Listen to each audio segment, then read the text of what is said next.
a few years back when I started doing some public-facing education, I started getting a lot of questions, especially on YouTube, from young males about pornography and masturbation.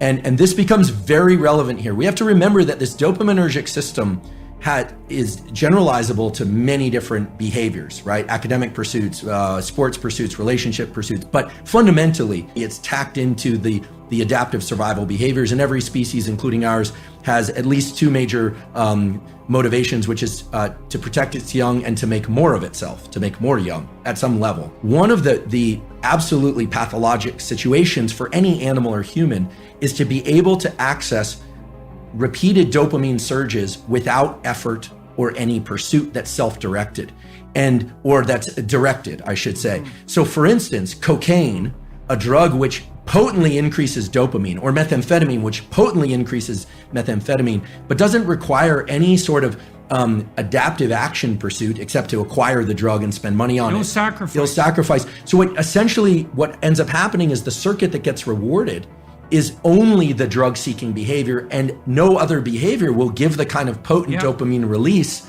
that cocaine or methamphetamine will, which is why they are so pernicious. Plus, they have that powerful reinforcing effect, right? So not only do you get that kick, but what's reinforced by the dopamine release is the behaviors that were right prior, particularly right prior to the ingestion. And if all that is the drug-taking behavior, that's all that develops. That's right. You build that monster inside your head. That's right. So I was starting to get a lot of questions. I was kind of surprised. They were asking whether or not masturbation was bad. They were asking whether or not masturbation with ejaculation was particularly bad. And here's my stance on this. But what we know for sure is that if an individual repeatedly engages in this circuitry, let's say masturbation and pornography, with increasingly potent forms of stimulation that are on a screen, a couple of things happen. First of all, what's being reinforced? What's being reinforced is a high dopaminergic response to watching other people engage in sexual behavior, which is very different than being in a first-person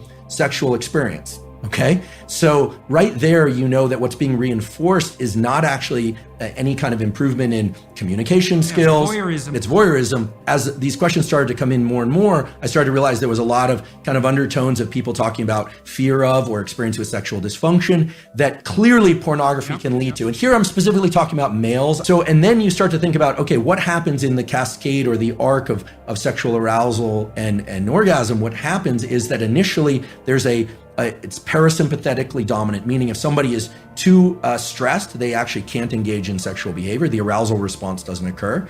Erection is blunted, but the actual orgasm response and ejaculation is strongly associated with the so-called sympathetic nervous system, which has nothing to do with sympathy. It has everything to do with, it's a kind of a stress response. And then it reverses to a parasympathetic response.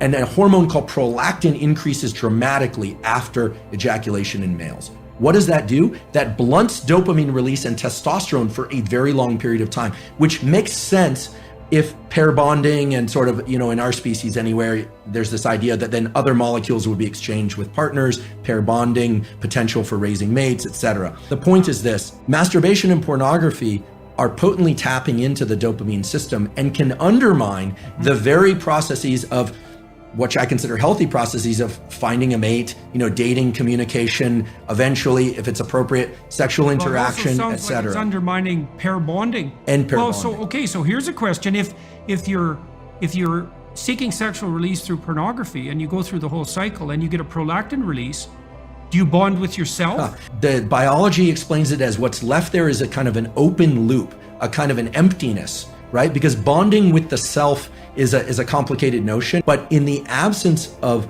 a real partner there, absence of real sexual partner, there's an open loop of neurochemicals, including oxytocin and prolactin. The dopamine, remember, dopamine goes up during pursuit, anticipation, then peaks and then crashes below baseline after orgasm and ejaculation. So this kind of low that people feared is putting them into an amotivated state. We can think of this, if I were to kind of expand on it, would be of making your home environment filthy for a while, not actually putting you into this positive amplification of dopamine. So it depletes the dopamine system. And it's likewise in drugs of abuse and addiction, it eventually depletes the dopamine system. Initially, there's a huge dopamine surge with drugs of abuse, but over time, people are using more and more to achieve what is not such a great high. You even see this a little bit with kind of consumption of energy drinks. Like people are taking more and more chemicals within their energy drinks, and they're thinking about loud, fast music, energy drinks. It's kind of stacking of dopaminergic tools. I don't think we need to be entirely afraid of pursuing or engaging in things that release dopamine. Obviously, healthy sexual behavior, food that we love, social engagement, all of these things can be dopaminergic. It's the big peaks in dopamine that are not associated with any prior effort or organization of self that are particularly dangerous for the human being. And you think about what porn and masturbation, these things really are. I'm not calling them sinful. What I'm saying is they are potentially addictive, especially with the availability of pornography. So, beware, just everyone's different, and people have to be careful about these circuitries. You really need to protect them. They're super valuable. And so I would say I would avoid pornography, frankly. I really would. I would, maybe everyone's got their threshold for what's too much. For some people, the number might be 0. For other people, it might be something different, and it's going to vary.